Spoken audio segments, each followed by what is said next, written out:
I always believed trust was the strongest pillar of our marriage.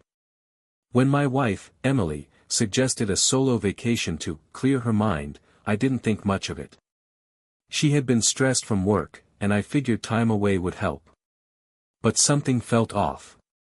She was oddly protective of her phone, closing out apps the second I walked into the room. When I asked where she was staying, she gave me only vague details: a small resort by the beach, nothing special. That night, as she packed, she laughed a little too hard at a message that lit up her screen. When I asked what was funny, she claimed it was just a coworker sending memes. My gut told me otherwise. I didn't say a word. Instead, the moment she left for her vacation, I made my own plans. I wasn't going to let suspicion eat me alive. I booked the next flight out, right to the very resort she had mentioned. The moment I landed, my heart was pounding. I wasn't sure what I was about to find, but I knew I had to see the truth with my own eyes. The resort was breathtaking, palm trees swayed in the breeze, and the ocean stretched endlessly, but I wasn't there to enjoy the view. I checked in under a different name so Emily wouldn't know I had arrived. My room overlooked the pool, and within an hour, I saw her. She wasn't alone. Emily walked hand in hand with a man I'd never seen before, laughing like she hadn't in years. My stomach dropped. The whispers in my head had been right all along. Still, I couldn't storm down and confront her, not yet. If I wanted to end this once and for all, I needed proof. I pulled out my phone and started recording from the balcony.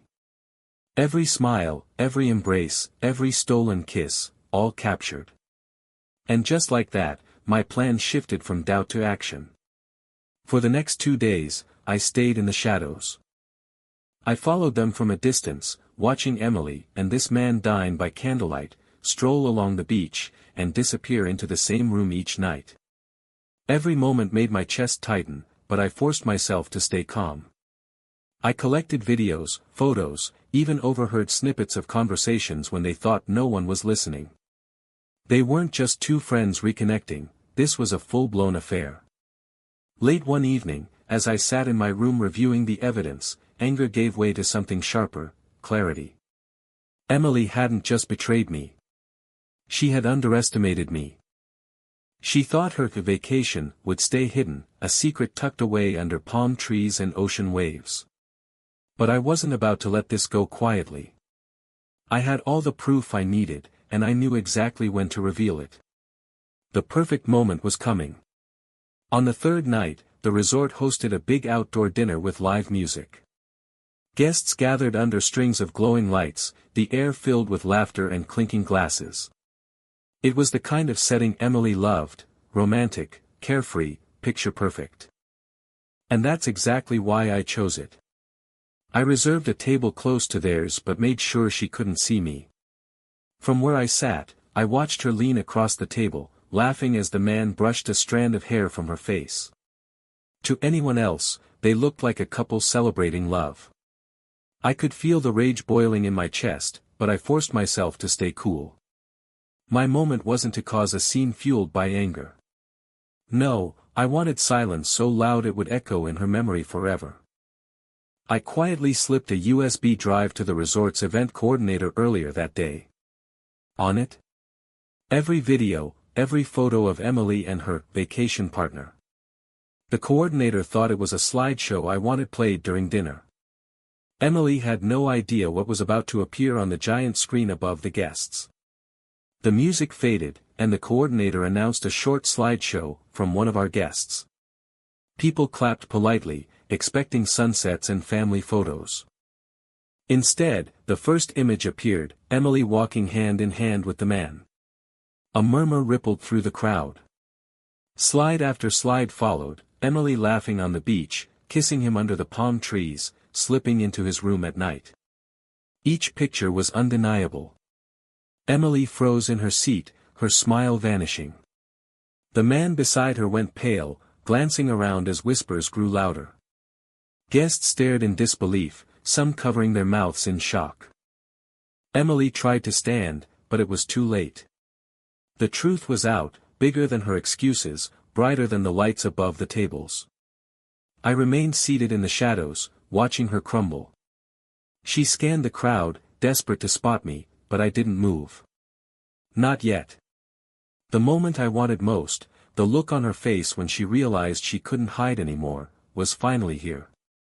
Emily's hands trembled as she grabbed her wine glass, trying to play it off as some kind of mistake. "This isn't what it looks like," she shouted, her voice cracking. But the images kept rolling, each one worse than the last.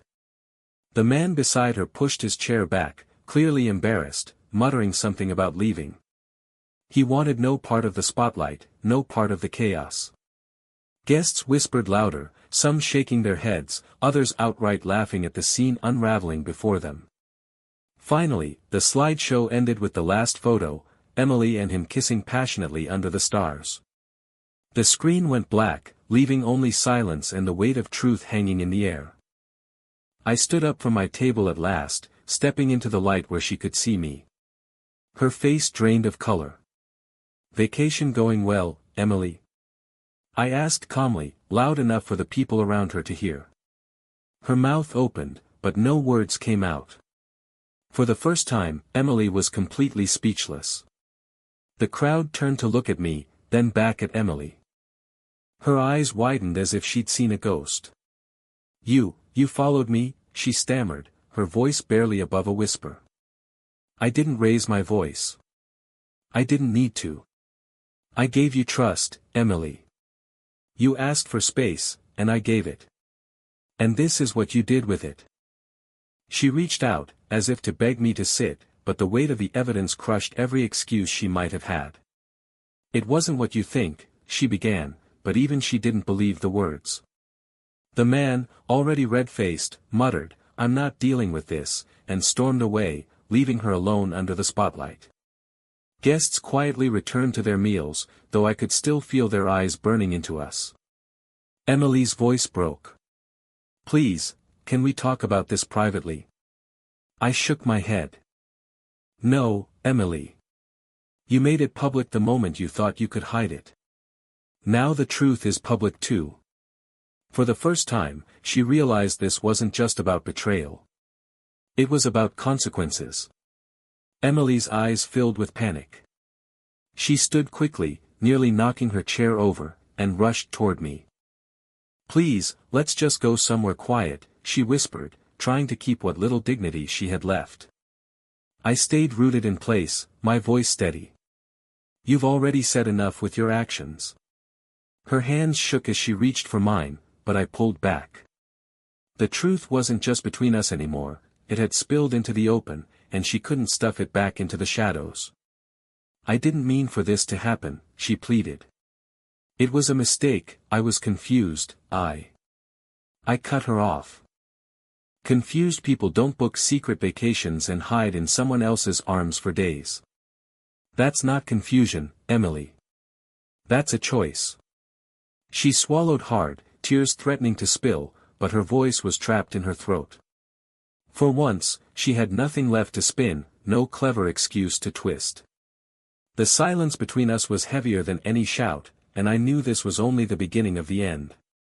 Emily finally broke down, her voice cracking in front of everyone.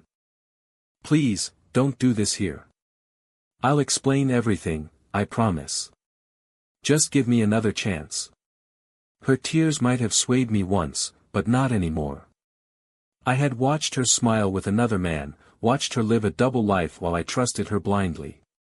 Now her words sounded empty, like rehearsed lines in a bad play. I leaned closer so only she could hear. "You weren't worried about me when you were sneaking around.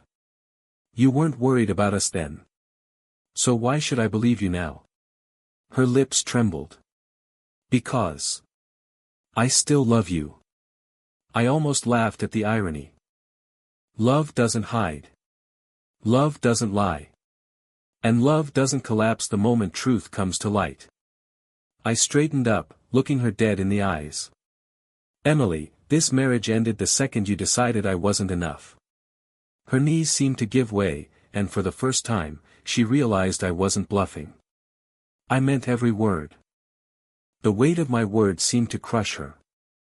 Emily's shoulders slumped, and she looked smaller than I'd ever seen her. The confident woman who had once hidden everything behind laughter and excuses was gone. I turned to leave, but she grabbed my arm desperately. "Please, don't walk away. We can fix this. I'll end it, I'll do whatever you want. Just don't give up on us." I slowly pulled my arm free. "You ended it already. All I'm doing is accepting the truth." Gasps and whispers spread through the tables nearby. Some guests shook their heads in pity, others looked at her with disgust. Emily covered her face with her hands, trying to hide, but there was nowhere left to run. I walked away from her then, each step heavier but strangely freeing. For years, I had trusted her more than myself. Now, with the truth laid bare, I finally felt the weight lifting. Behind me, Emily's sobs faded into the night, swallowed by the ocean waves and music starting up again. I made my way back to my room, my phone buzzing in my pocket. Dozens of missed calls and messages from Emily flooded the screen. Each one was some mix of apologies, excuses, and desperate promises. I didn't reply. Instead, I forwarded the photos and videos to my email, saving everything where it couldn't be lost. Not out of revenge, but because I knew she'd try to rewrite the story when we returned home. This time, there would be no way to twist the truth. That night, I sat on the balcony, listening to the waves crash against the shore. For the first time in years, I wasn't wondering what Emily was doing, or who she was with. I knew. And the clarity hurt, but it also set me free. The next morning, I checked out early. As I walked through the lobby with my bags, I caught sight of Emily at the front desk. Her eyes widened when she saw me. She rushed forward, begging, "Don't leave me like this. Please, we can talk." I paused, but only for a moment. Then I walked right past her. Emily followed me outside, her footsteps quick and frantic. "Please. Don't just walk away. You're my husband, we can't end like this." I stopped at the curb where a taxi waited, my suitcase already in the trunk. I turned to face her one last time. "We didn't end tonight, Emily. We ended the moment you chose him over me." Her face twisted with regret. "It was a mistake. I was lost, I didn't know what I wanted." I shook my head firmly. "You knew exactly what you wanted. And now you have it. But you don't have me anymore." The driver glanced back, sensing the tension. I opened the door, and Emily grabbed my wrist again, tears streaking down her cheeks. "Please. I'll change. Just don't leave." I pulled free, my voice calm but final. "Goodbye, Emily." I slid into the taxi, and as it pulled away, I watched her shrink in the distance, still standing there, crying, realizing too late that her lies had destroyed everything. The flight home felt strangely peaceful.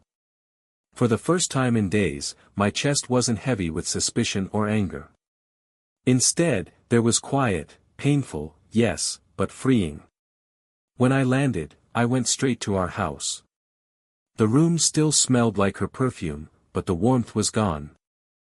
I packed a few essentials and left the rest behind. My lawyer would handle the details. Emily's messages kept coming.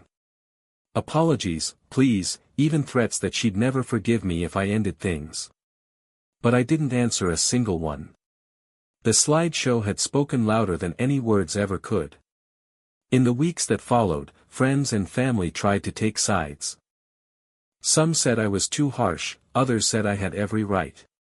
But deep down, I knew I made the only choice that would save me. Emily wanted to hide her affair. Instead, the truth was exposed in the one way she never expected. And what I did next, walking away without anger, without shouting, left her truly speechless. Because sometimes silence is the loudest revenge. Weeks turned into a month, and the silence between Emily and me became permanent. I filed for divorce, and when the papers reached her, she tried one last desperate move, showing up at my doorstep. She looked nothing like the confident woman who had left for that vacation. Her eyes were swollen from crying, her voice shaky. "Please," she whispered, holding the papers, "don't do this. I can change. I'll spend the rest of my life making it up to you." I stood in the doorway, calm but resolute. "You're not sorry for what you did, Emily. You're sorry you got caught." Her lip trembled as she tried to argue, but she couldn't. The proof had spoken louder than her pleas ever could. "This isn't about punishment," I continued. "It's about respect. And once you threw that away, there was no marriage left to save."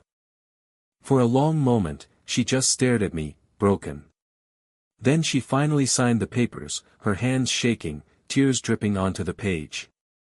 This time, there was no screaming, no begging, only silence. When the divorce was finalized, I walked out of the courthouse feeling lighter than I had in years. There was no celebration, no bitterness, just relief. I had given my heart fully, and she had chosen to betray it. But I had also chosen myself in the end. Emily sent one last message weeks later. It was short, "I'll never forgive myself for losing you." I never replied. Not out of cruelty, but because I had nothing left to say. The chapter was closed, the damage permanent. Instead, I focused on rebuilding.